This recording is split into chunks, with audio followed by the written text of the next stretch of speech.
दोस्तों नमस्कार। आज इस चैनल के माध्यम से हम हिंदी व्याकरण में सामान्य बातें और सामान्य जानकारी प्राप्त करेंगे। और हमारा पहला जो शीर्षक रहेगा वो है संधि, जो लगभग सभी प्रतियोगी परीक्षा के अंतर्गत इससे संबंधित प्रश्नोत्तर आते हैं। उन प्रश्नोत्तर को हम समझते हुए आगे की तमाम जानकारी प्राप्त करेंगे। और सबसे पहला है संधि। संधि जो शब्द संधि जो टॉपिक है, हमारा संधि जो है हिंदी के अंतर्गत यौगिक शब्दों के अंतर्गत गिना जाता है। हिंदी में यौगिक शब्द जो होते हैं वो यौगिक शब्द 4 होते हैं। कौन कौन से? संधि, समास, उपसर्ग और अंतिम है प्रत्यय। संधि, समास, उपसर्ग और प्रत्यय। संधि भी यौगिक शब्द किन्हें कहते हैं? वे शब्द जिनका निर्माण दो शब्दों के योग से होता है और दोनों शब्दों को अगर टुकड़े करते हैं हम तो पुनः वापस दोनों शब्दों से अलग अलग अर्थ की हमें प्राप्ति होती है, उन्हें हम कहते हैं यौगिक शब्द। संधि ऐसे कई तमाम शब्द हैं हिंदी के अंतर्गत जिसमें यदि संधि भी है तो उसमें समास भी माना जाता है। जैसे विद्यालय, विद्या प्लस आलय। अब विद्यालय में संधि, जब विद्या प्लस करके आलय लिखा तब तो ये क्या मानी जाएगी? संधि। जब हम लिख देंगे उसी शब्द को विद्या के लिए आलय, तब उस शब्द में क्या माना जाएगा? समास। तो हिंदी के अनेक शब्द ऐसे हैं जिसमें संधि भी है तो साथ के साथ क्या भी होती है, उसमें समास भी होते हैं। अब उपसर्ग उसे कहते हैं, जैसे कुछ शब्द होंगे वे शब्द जो आगे जुड़कर उन शब्दों के अर्थ बदल देते हैं, उन्हें हम क्या कहते हैं? उपसर्ग कहते हैं। उपसर्ग के अंदर जैसे सिंपल शब्द हिंदी का है असफल, तो अ इसमें क्या हुआ? अ का मतलब नहीं और सफल यानी सफल होना है, तो ये तो माना जाएगा आपका उपसर्ग। और प्रत्यय जो पीछे जुड़ते हैं और शब्दों के अर्थ बदल देते हैं, जैसे समास प्लस एक, तो उसे हम कहेंगे सामाजिक। ये तो बात हुई हमारी चारों शब्द जो इसमें माने जाएंगे यौगिक शब्दों के अंतर्गत। सबसे पहला है संधि। दोस्तों संधि शब्द का एक बार प्रतियोगी परीक्षा में आया था, संधि शब्द का विलोम शब्द लिखिए। संधि शब्द का विलोम शब्द लिखिए। हम जानते हैं संधि का जो शाब्दिक अर्थ है वो संधि का शाब्दिक अर्थ होता है मेल। संधि का मतलब है मेल करना, और परिभाषा हो जाएगी दो वर्णों के मेल को। सामान्य परिभाषा है दो वर्णों के मेल को हम क्या कहते हैं? संधि कहते हैं। ये दूसरी परिभाषा इस व्याकरणिक पारिभाषिक शब्दावली में दो वर्णों के मेल से उत्पन्न ध्वनि विकार को, ध्वनि में क्या हो जाएगा? विकार उत्पन्न हो जाएगा। विकार का मतलब होता है परिवर्तन, यानी बदलाव हो जाएगा, परिवर्तन उत्पन्न होगा, उसे हम क्या कहेंगे? संधि। संधि का मतलब हुआ मेल। जब मेल नहीं होगा तो इसमें जो विलोम शब्द आएगा, संधि का विलोम शब्द है विग्रह। संधि का क्या रहेगा? विग्रह। और इसी कड़ी में अगर संधि के बाद जो टॉपिक पढ़ते हैं हम क्या पढ़ते हैं? समास। समास में क्या होगा? इसका जो विलोम शब्द आ जाए तो इसका होगा समास का उल्टा होता है व्यास। तो दोनों आपको याद रहे, संधि का होता है विग्रह और समास का होता है व्यास होता है। ये तो हुई इस शब्द से जो सामान्य अर्थ क्या है और क्या विलोम शब्द आ सकते हैं वो हमने जानकारी प्राप्त की। अब हमने परिभाषा भी पढ़ ली है, तो इसके जो भेद होते हैं तो भेद होते हैं 3। सबसे पहला है स्वर, दूसरा है व्यंजन और तीसरा है विसर्ग संधि। स्वर, व्यंजन और विसर्ग, ये सबको याद है। अब यहाँ से वापस परिभाषा करेंगे हम स्वर संधि की। दो स्वरों के मेल से उत्पन्न ध्वनि विकार को हम क्या कहेंगे? स्वर संधि कहेंगे। स्वर संधि के 5 भेद होते हैं। स्वर संधि के 5 भेद होते हैं। भेदों के नाम याद रखने के पहला कौन सा है आपको? दीर्घ संधि, दूसरा है गुण, तीसरा है वृद्धि, चौथा है यण और अंतिम है अयादि। आपको याद रखना है दीर्घ गुणों में वृद्धि, जीवन में भी और अपने हिंदी के अंतर्गत भी हमेशा छोटे गुणों में वृद्धि नहीं करनी है। कौन से गुणों में वृद्धि करनी है? बड़े वाले जो गुण होंगे, अच्छे गुणों में। दीर्घ गुणों में वृद्धि, यण, अयादि। दीर्घ गुणों में वृद्धि, यण और अयादि। तो पांचों पार्ट में सबसे पहला जो होगा दीर्घ स्वर संधि। पहला है दीर्घ स्वर संधि। दीर्घ संधि स्वर संधि के अंतर्गत आपको हमेशा के लिए आपके ज़हन में 3 जो रिजल्ट होंगे वो अपने बने हुए रखने चाहिए। 3 में कौन कौन से? एक तो होगा आ, बड़ी और बड़ा हो। आ, बड़ी और बड़ा हो। री भी होता है दोस्तों, लेकिन ये जो है संस्कृत में माना जाता है बड़ा री। अपने हिंदी में कितने चलेंगे? 3, आ, बड़ी और बड़ा हो। एक याद रहे, री जो होता है वो बड़ा री जो होता है वो संस्कृत में माना जाता है, लेकिन तमाम जो उदाहरण होंगे अपने दिनों के आएंगे एग्जाम के अंतर्गत। तो सबसे पहला जो है अब आ ये स्वर है। स्वरों की क्या लगती है? हमेशा मात्रा। तो आ की जो मात्रा होगी वो आ की मात्रा ऐसे मिलेगी, वहाँ बीचों बीच हिंदी के वर्णों में जो मेल होगा वो, और बड़ी की मात्रा ऐसे होगी दाईं तरफ से, और बड़ा ऊ की मात्रा जैसे और री से ऋषि की मात्रा ये डबल री वाले हो गए। तो आपको 3 याद रहे, आ की मात्रा, बड़ी की मात्रा और होगी। किसी भी शब्दों के अंतर्गत यदि बीचों बीच आ की मात्रा, बड़ी की मात्रा या बड़ा ऊ की मात्रा दिख जाए, पहला काम करना है आपको संधि कौन सी करनी है, दीर्घ स्वर संधि। इसमें संधि करनी है आपको दीर्घ स्वर संधि।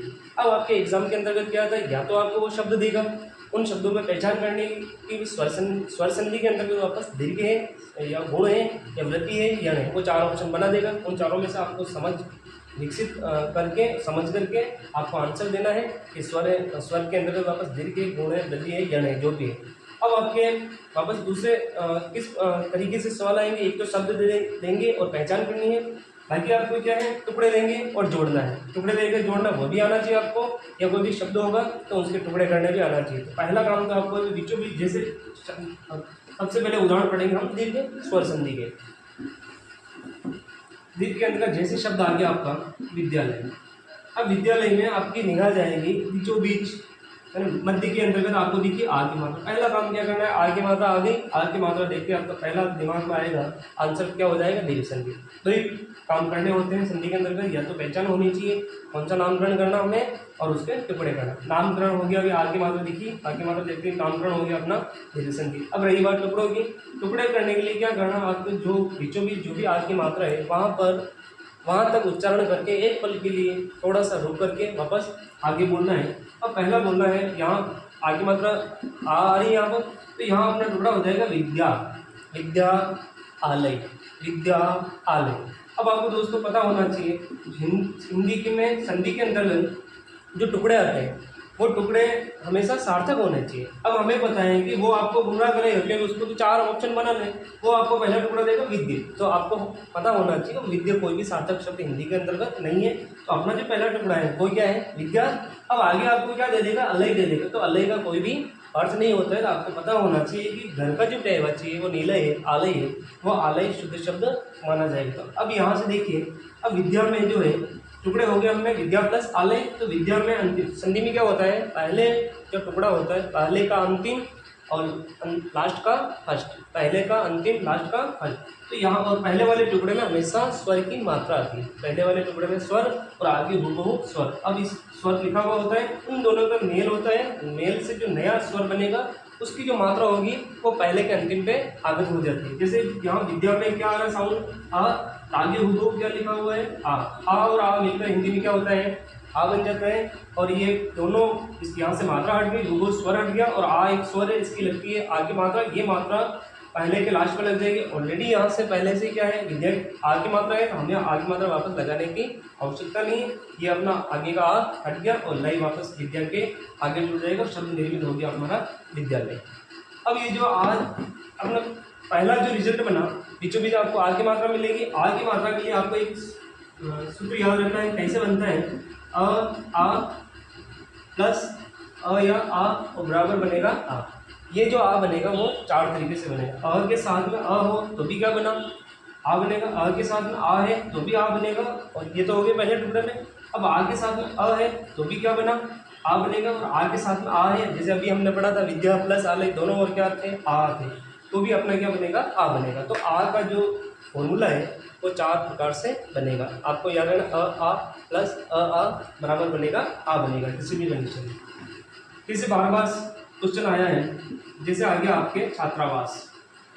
अब आपको वहाँ पहचान करनी है संधि कौन सी, बीचों बीच मात्रा कौन सी, आ की मात्रा। आ की मात्रा है तो पहली पहचान होगी हमारी कौन सी संधि है, दीर्घ संधि। अब दूसरा काम क्या करना है, हमें टुकड़े करना है। अब टुकड़े करने के लिए आपको वहाँ पर 4 ऑप्शन देखने को मिलेंगे। वहाँ पहला ऑप्शन देगा छात्रा प्लस आवास, फिर आपको देगा छात्र प्लस आवास, फिर आपको देगा छात्र प्लस आवास, और यहाँ देगा छात्र प्लस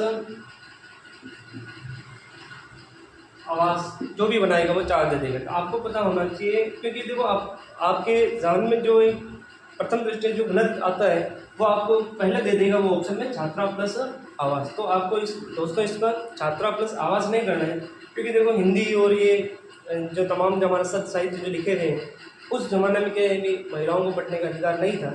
इसलिए क्या है, वो जो शब्द उस समय गढ़ दिए गए हैं, विद्वानों ने बना दिए गए, जो नियम बना दिए गए, तो वो जो छात्र है वो छात्रा के लिए नहीं है, वो किसके लिए होगा, वो जो आवास होगा वो किसके लिए है, भी छात्र प्लस आवास होगा। तो अपना जो आंसर होगा वो क्या हो जाएगा, छात्र प्लस आवास। और क्या हो जाएगा अपना राइट आंसर कौन सा हो जाएगा, छात्र प्लस आवास। तो ये ध्यान रखिए, एग्जाम में की दृष्टि से भी महत्वपूर्ण है।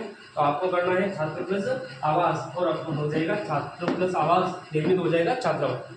टुकड़े करने के लिए तो शब्द को धीरे से उच्चारण करना है, जैसे पहले कहा गया है कि विद्या प्लस आलय, विद्यालय। टुकड़े करने के लिए धीरे धीरे बोलेंगे, और जोड़ने के लिए एक ही झटके से बोलेंगे विद्यालय। तो अपना वो शब्द जुड़ा हुआ हमें मिल जाएगा। अब ये शब्द भी बार बार आया है एग्जाम के अंतर्गत। अब अपना शब्द है रेखांकित। अब बीचों बीच मात्रा कौन सी हुई, आर की हुई।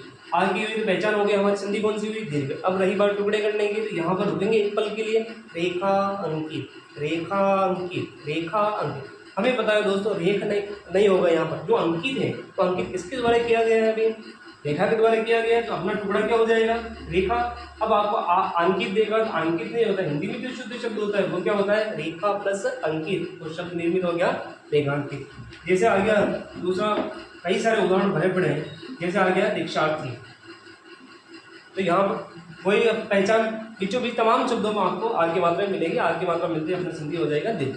तो दीक्षा, दीक्ष नहीं होगा, अपना सार्थक टुकड़ा क्या है, दीक्षा, और प्लस क्या हो जाएगा, अर्थ। इसी प्रकार से आपके विद्यार्थी आता है, विद्या प्लस अर्थी है। एक शब्द बार बार आया हुआ है, द्राक्षासव, द्राक्षासव। मात्रा देखते हैं तो पहचान होगी संधि कौन सी है, दीर्घ है। लेकिन यहाँ पर क्या है, आपको टुकड़े देगा द्राक्ष प्लस आसव। आसव का मतलब होता है शराब, ये शराब का मदिरा का पर्यायवाची है।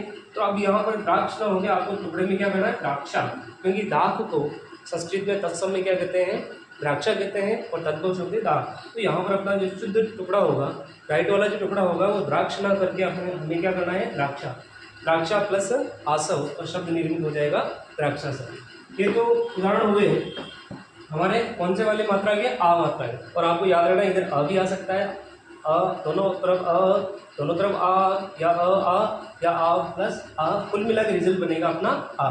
अब जो उदाहरण समझेंगे हम वो बड़ी ई की मात्रा वाला। आपको तो बीचों बीच मात्रा मिलेगी किसकी, बड़ी ई की। बड़ी ई की मात्रा देखती संधि कौन सी होगी, दीर्घ संधि होगी।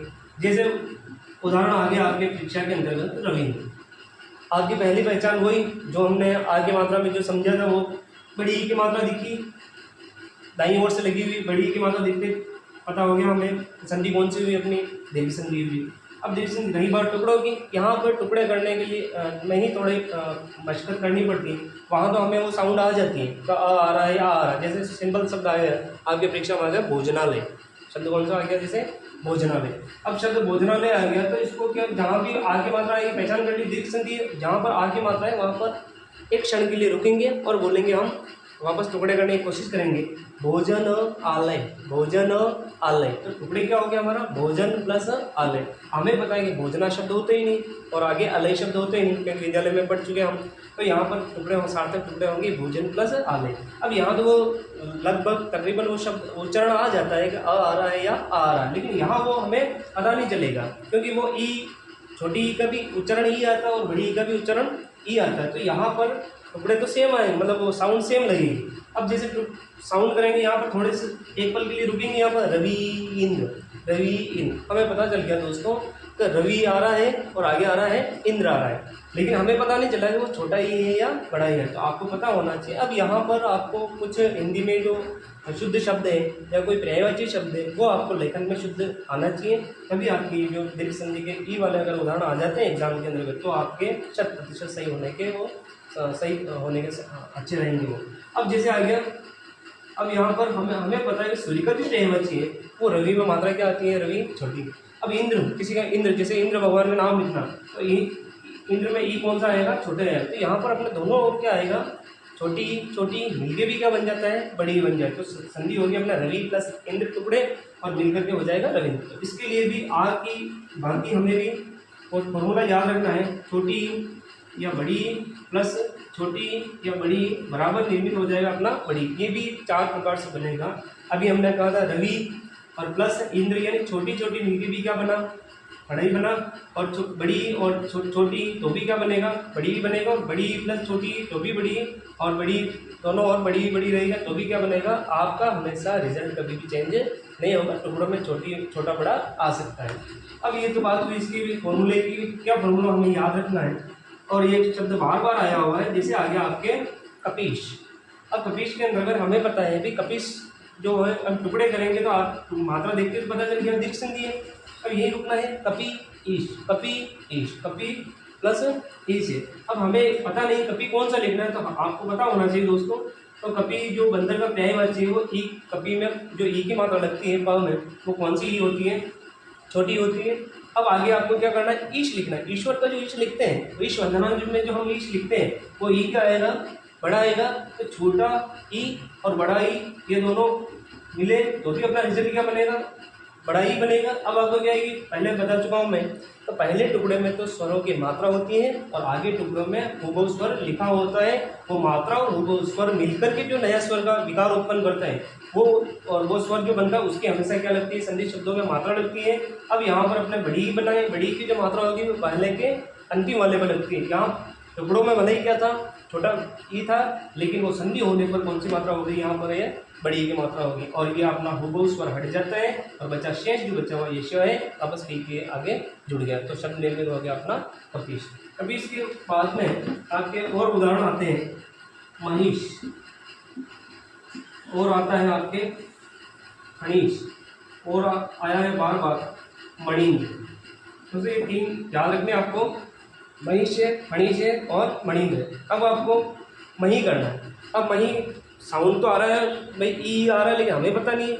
आपको पता होना चाहिए धरती का जो पर्यायवाची है वो मही में, क्योंकि हमें धरती कभी भी छोटी नहीं होती है, धरती हमेशा बड़ी होती है, इसलिए मही में मात्रा क्या आएगी, बड़ी। ईश का अभी पहले पढ़ चुके हैं, ईश्वर का ई क्या आता है, बड़ा आता है। बड़ी बड़ी मिलकर भी हिंदी में क्या निर्मित हो गया, महिष। इसी प्रकार से यहाँ पर क्या है, दो शब्द दिए मैंने एक साथ आपको समझाने के लिए। एक तो आपके आएगा फणी, एक क्या आएगा मणि। आपको याद रखना, फणी मणि दोनों पर्यायवाची हैं सांप के, दोनों पर्यायवाची किसके हैं, सांप के हैं। अब फणी यानी फन, आपको दिमाग में यही सेट रखना है, फन, फणी यानी फन है, मणि यानी सांप के अंदर से जो निकलती है वो मणि है।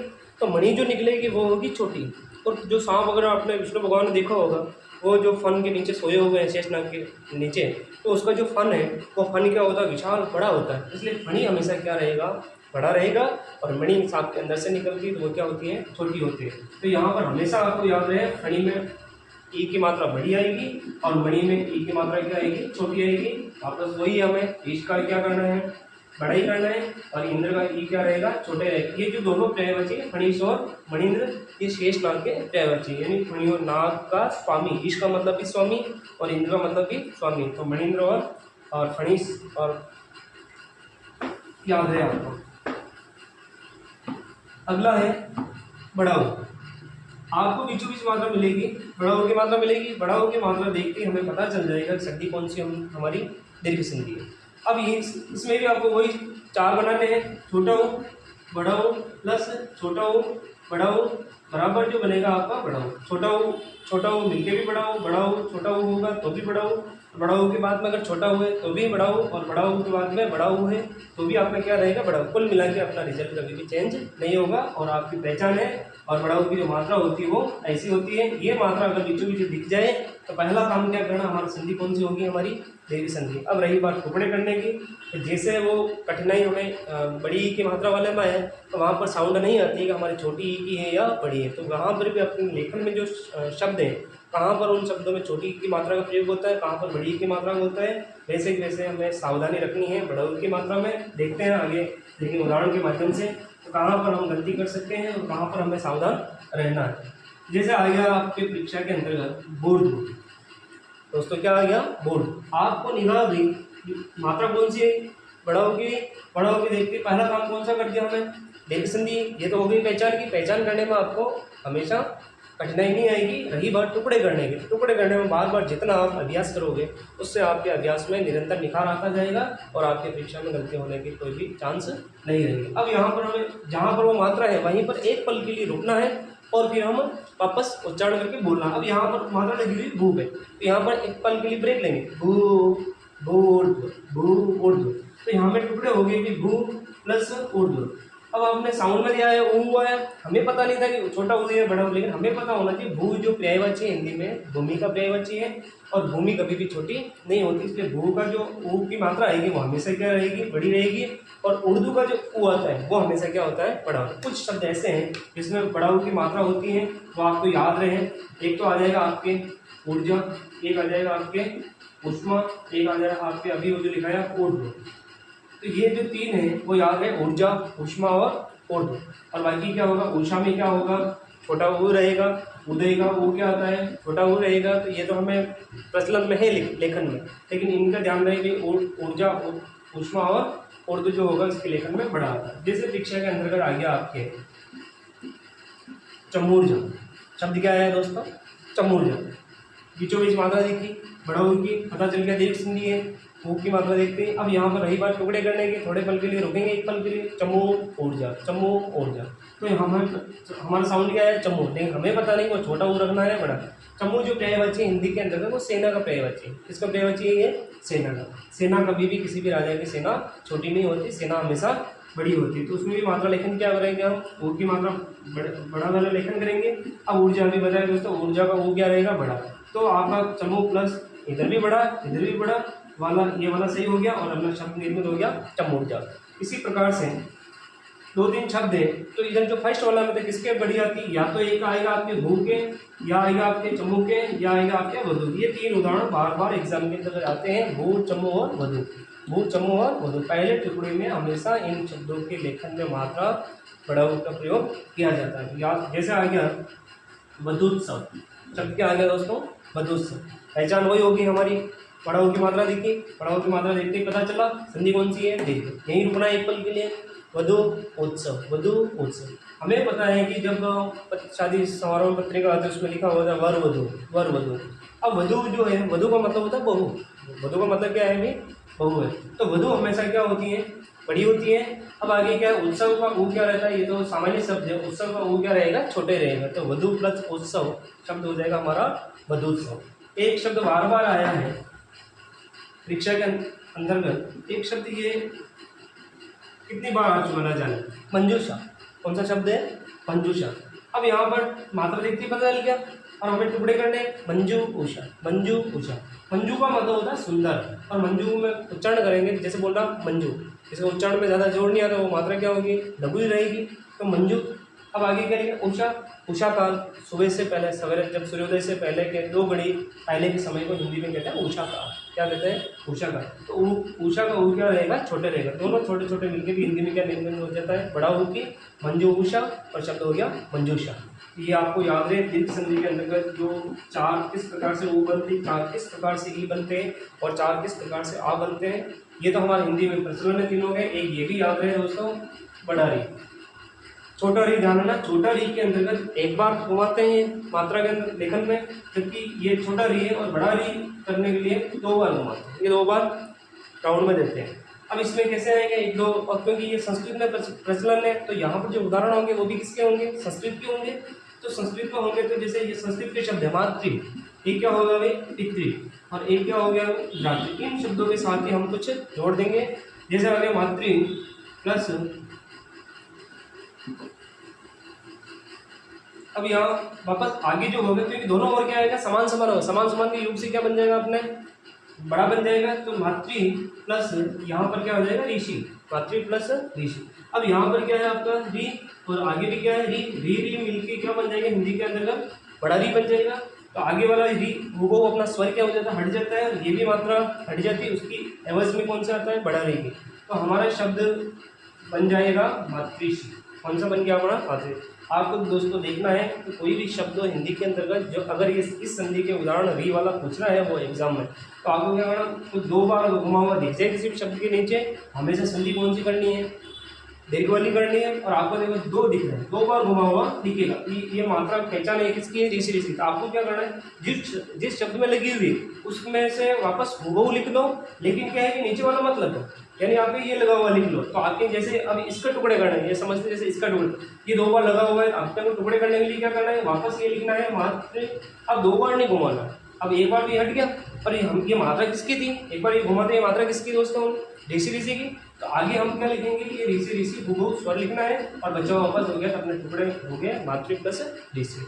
ये एग्जाम में कम आते हैं दोस्तों। आज जो हमने जो पढ़ी है, ये जो क्लास थी हमारे दीर्घ संधि की थी। दीर्घ संधि में जितने भी उदाहरण आते हैं एग्जाम की दृष्टि से और किस फॉर्मूले से किस प्रकार से हमें जो हल करने की कोशिश करेंगे, ये आज मैंने इस चैनल के माध्यम से पहली बार प्रयास किया है। और धन्यवाद, शुक्रिया।